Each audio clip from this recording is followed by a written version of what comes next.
Well, hello everybody, and welcome to Resonant Frequency, the video stuff.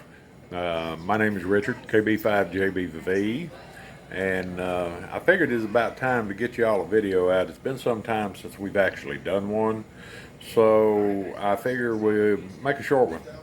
Uh, I know they're not great. A lot of people did like the mobile DMR episode and the useful stuff to use during a blackout. So, really quick, I just kind of want to show you all the station a little bit. So, let's get started.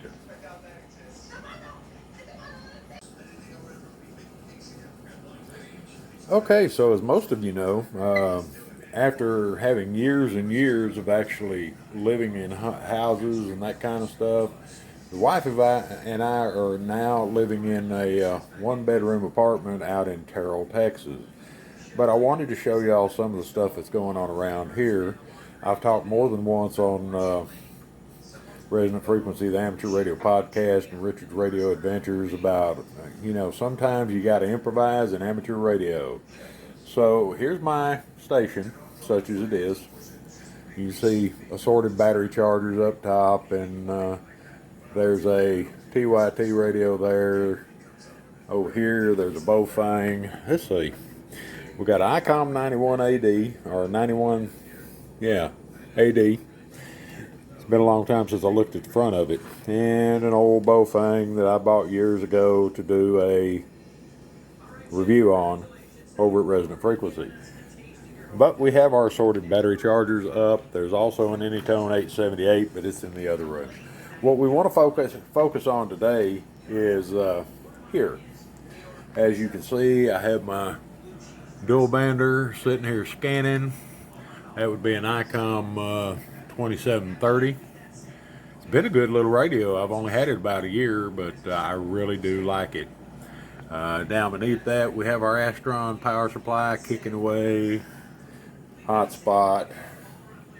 But what we're going to try and drill down on it today is the compromise situation we're working with on VHF and UHF, which brings us to the ICOM radio.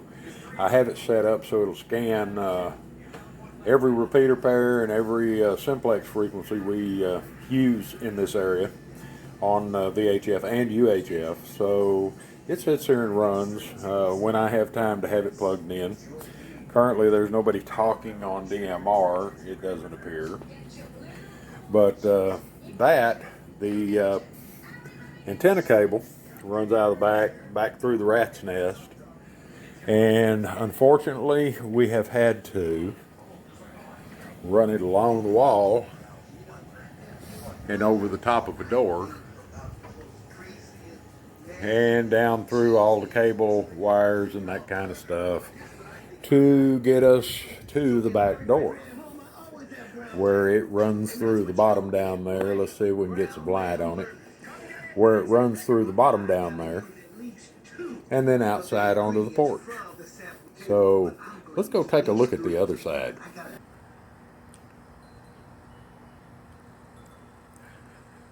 Okay, so here we are outside. You can see the Arrow dual band J pole sitting up there on top. I've had that guy for a long time. I purchased him for like $25, and he's really been a workhorse over the years.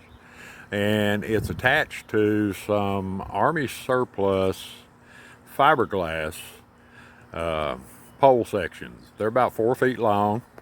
You can pick them up on Amazon, whatever. And the pole itself is attached to the building using a bungee cord. Now, this is a temporary installation because I am in an apartment complex, so I do have to take it out when the office is open. Luckily, it's been the weekend, so I've been able to leave it up, and can on most weekends. Because of having to move the antenna back and forth, I really haven't taken any time to try and fasten down the coaxial cable, which feeds through right there where we showed you just a moment ago. I'd like to introduce the newest member of the Resonant Frequency staff. This is Darius. Darius has come to work outdoor security because we have a bunch of evil tiny birds around here that really cause us problems. So, with that, looks like somebody got the other gnome. Anyway, with that, let's dig a little deeper into the way this antenna is set up.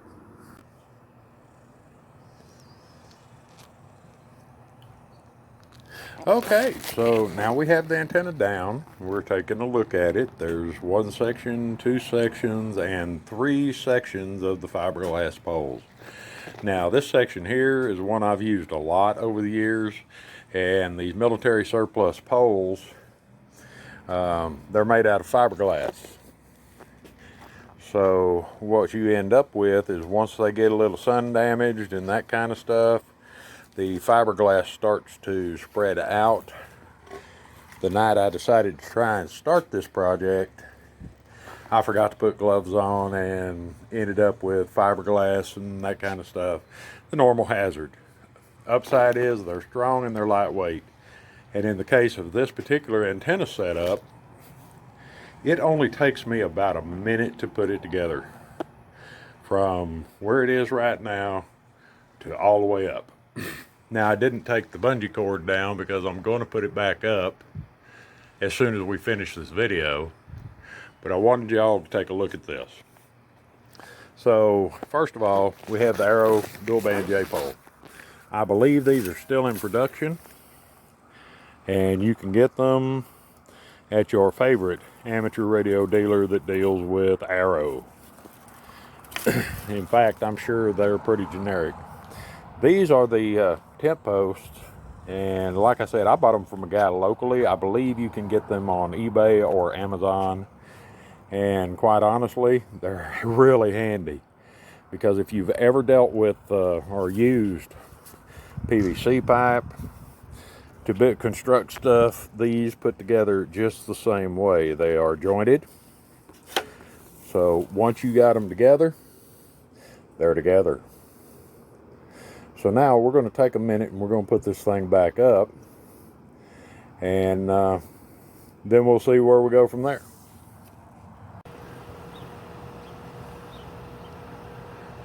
And there we go, folks. Took about a minute to put it back up, and there it is.